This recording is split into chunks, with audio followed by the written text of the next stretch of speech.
Systematic literature review जैसे systematically पढ़ना ज़रूरी है, नोट्स बनाना ज़रूरी है, उसी तरह से आ, उसको सिस्टमेटिकली प्रेजेंटेशन देना भी बहुत ज़रूरी है। यानी लिटरेचर रिव्यू की सिस्टमेटिक प्रेजेंटेशन जो आपके सामने लिखा जाता है वो सिस्टमेटिकली लिखा हुआ हो, वो कैसे आप लिख सकते हैं। तो उसके लिए कुछ टिप्स हैं जो मैंने न्यूमैन से भी थोड़ी हेल्प ली है और कुछ अपने एक्सपीरियंसेस भी शेयर किए हैं, जिसमें सबसे पहले कि जब आप कोई एक काम कर रहे हो तो सबसे पहले उसे डिफाइन करें, कंसेप्चुअल क्लैरिटी लें कि ये जो मैं लफ्ज़, मिसाल के तौर पे क्राइम एक लफ्ज़ है। अब क्राइम को जब आप डिक्शनरी में देखेंगे तो उसका मतलब है कि इलीगल एक्ट या any action that is beyond the law is crime. लेकिन उसके अंदर ये नहीं मेंशन कि क्या, कौन सा क्राइम है, क्राइम अगेंस्ट पर्सन है या प्रॉपर्टी है, या क्राइम अगेंस्ट ह्यूमैनिटी है, या crime against crime genocide let's say. तो आप उसको कैसे, सबसे पहले आपने लिटरेचर से हेल्प लेनी है और वो आपको बताएगा कि आप क्या उसको कैसे यूज़ करें। फिर उसके बाद आपने उसको अपने मुताबिक, कि आपकी क्राइम से मुराद प्रॉपर्टी क्राइम है, थेफ्ट है, या इस तरह की जो भी आप रिसर्च लेना चाह रहे हैं वो किस तरह की है, और आपने फिर उसी तरह से उसको डिफाइन करना है। फिर उसके बाद आपने डिज़ाइन करनी है सर्च। सर्च डिज़ाइन करते हुए आप गूगल स्कॉलर से हेल्प, यानी गूगल स्कॉलर को यूज़ कर सकते हैं, जर्नल गूगल को कर सकते हैं, या आप और जैसे जे स्टोर है उससे आप हेल्प दे सकते हैं उसके अंदर। और हर यूनिवर्सिटी का भी कुछ पोर्टल्स होते हैं जो उन्होंने इंडिपेंडेंटली बनाए होते हैं, जिनको आप यूज़ करते हुए वो ले सकते हैं। फिर आपने उन बुक्स को लोकेट करना है। वो लोकेट कैसे करना है कि सिस्टमेटिकली देखना है कि ये मटेरियल मुझे चाहिए। ये भी हम हाईलाइट करेंगे कि कौन सा मटेरियल जो है वो इम्पोर्टेंट है और कौन सा अनइम्पोर्टेंट है, या जिसको आपने लीस्ट फोकस करना है। रिसर्च आर्टिकल्स हैं, बुक्स हैं, रिपोर्ट्स हैं। जब आपने उनको पढ़ा तो फिर उसके बाद आपने वन गो राइटिंग करनी है। यानी आपने पॉइंट्स बनाए, जॉटेड नोट्स। अब आपने जब डिटेल नोट्स बनाने हैं तो वो कैसे करना है कि जो आइडियाज़ हैं सिस्टमेटिकली लिखने के बाद हेडिंग में, फिर आप उसको फिल करना शुरू कर दें। एक हेडिंग, उसके अंदर ये चीज़ें आएंगी, दूसरी हेडिंग उसके अंदर ये चीज़ें आएंगी, तीसरी हेडिंग उसके नीचे ये लॉजिकल आर्गूमेंट्स हैं, एंड सो आप लिखते जाएं। उसको वन गो राइटिंग कहते हैं। जब वो वन गो राइटिंग हो जाएगी तो फिर आपने उसको रिफाइन करना है। आप जहन में रखिए कि बाज़ औक़ात कुछ लोगों की आदत होती है, वो ये होती है कि एक बात जब तक कंप्लीट नहीं होनी अगले पे नहीं जाना। अगर वो आपकी आदत है तो ठीक है, लेकिन उसमें राइटर स्टिक हो जाता है। आगे कोई नई बात नहीं आ रही, वो टेक्स्ट पूरा नहीं हो रहा तो अगले सारे आर्गुमेंट पढ़े। एंड बिलीव मी, ओवर 60-70% जितने लोगों से मेरी बात हुई है वो यहीं पे अटके होते हैं। तो बेहतर ये, रिकमेंडेड ये है कि जो आपके जहन में आर्गुमेंट आए, पहला आपने आर्गुमेंट लिखा, आपको कोई चीज़ जहन में नहीं आ रही, दूसरे में आ रही है, आप दूसरे पे लिखना शुरू कर दें। हो सकता है तीसरे चौथे में फिर कुछ ना आए, आप उसको छोड़ दें, पांचवी छठी हेडिंग से आप काम शुरू कर दें। और फिर दोबारा से जब आप करें तो वन गो में लिखते जाएं, जो कुछ आता जाता है माइंड में उसको लिखते जाएं। आपने ग्रामर का नहीं सोचना, स्पेलिंग का नहीं सोचना, जो कुछ माइंड में आ रहा है उसको पेपर पे ट्रांसफर करना है। अब इसमें भी दो मेथड्स हैं। एक तरीका ये है कि कुछ लोग जो हैं वो पेपर पे लिखते हैं फिर कंप्यूटर पे टाइप करते हैं। ये भी ठीक है, लेकिन ये डबल लेबर है। अगर आप डायरेक्टली कंप्यूटर पे बैठ पे लिखते जा रहे हैं, जो कुछ माइंड में आ रहा है लिखते जाएं। ये ना देखें लॉजिक है, सीक्वेंस है, कुछ भी आप ना सोचें, जो कुछ आ रहा है बस लिखते जाएं। जब वो कंप्लीट हो जाए, टेक अ ब्रेक। और वो ब्रेक जो है ना लेने, यानी कुछ वक्फा डालें। ब्रेक से मुराद ये है कि हमेशा के लिए ना छोड़ दें, बल्कि कुछ वक्फे के लिए छोड़ दें। वॉक करें, घूमें फिरें, फिर वापस आएँ, आपका माइंड फ्रेश होगा and start writing again. Reading करते हुए भी यही करना है। तो राइटिंग दोबारा से शुरू करें, फिर आपने जो कुछ लिखा है उसको रिफाइन करते जाएं। जब आपने उसको रिफाइन कर लिया, फिर आप थोड़ी सी पाज या ब्रेक ले सकते हैं।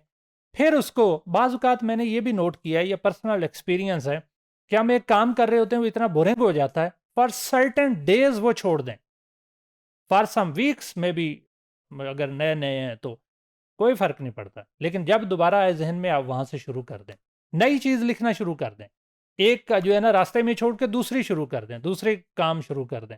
तो उससे ये होता है कि refine and re right, refining करते जाएं, री राइट करते जाएं। जब आप उसको एक पहला जो काम आप करेंगे वो दुनिया का आपको इंतहाई गंदा काम हमेशा नजर आएगा, जो दूसरा आप ड्राफ्ट प्रिपेयर करेंगे वो भी कोई इतना अच्छा नहीं होगा। लेकिन अगर आप नया आर्टिकल शुरू करेंगे तो आपका काम आसान हो जाएगा, आप नई बुक्स लिखना शुरू करेंगे आसान हो जाएगी, तीसरी दफ़ा और आसान, चौथी, पांचवी, छठी, सातवीं, जब आपने 6-7 दफ़ा लिख लिया तो बिलीव में सिर्फ आपको पहली करज करना होगी, फिर उसके बाद आपके लिए कभी भी कोई मसला नहीं होगा। एक और कि जब आप रिफाइन कर रहे हैं, रिफाइनिंग के बाद दूसरा इंपॉर्टेंट काम आपने करना है, और वो क्या है कि आपने हमेशा थ्रेड वेविंग करनी है। थ्रेड वेविंग क्या है कि जैसे आपने कभी कार्विंग देखी होगी, खवातीन के कपड़े जो होते हैं ना उसके ऊपर जो कढ़ाई होती है वो सिस्टमेटिक है, खूबसूरत है, अगर वो उस तरह से नहीं होगी तो शायद उसकी कोई अट्रैक्शन नहीं होती। तो इसलिए वो जो कार्विंग है उसको जहन में रखना है कि कितने खूबसूरत तरीके से आप नेचर को देखें, नेचर अल्लाह ताला ने कितने अच्छे तरीके से प्लेस रखी। ये इंसान है जिसने इंटरवेंशन करके नेचर की ब्यूटी को डिस्टॉर्ट किया है। अल्लाह ताला ने बहुत खूबसूरत सिस्टम बनाया है। आप कंप्यूटर में बैठे कभी आप इंसान की इनर बॉडी को देखिए, उसके अंदर जो इमेजेस हैं आपको कुदरत का करिश्मा नज़र आएगा।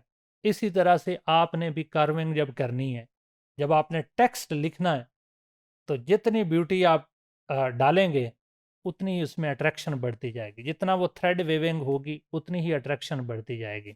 जितने आप खूबसूरत तरीके से अपने आर्गूमेंट्स को, कि पहला आर्गूमेंट ये है, दूसरा ये है, तीसरा ये है, और टेक्स्ट के दरमियान में फ्लो होगा तो रीडर फ्रेंडली भी होगी, और आपके लिखने में, इसको मैं साइंस भी कहता हूँ और आर्ट भी कहता हूँ कि जब सिस्टमेटिकली हो तो सिस्टम है, और जितने खूबसूरत से आप बयान करते जा रहे हैं वो उतनी ही अच्छा आर्ट है। तो राइटिंग आर्ट भी है और साइंस भी है।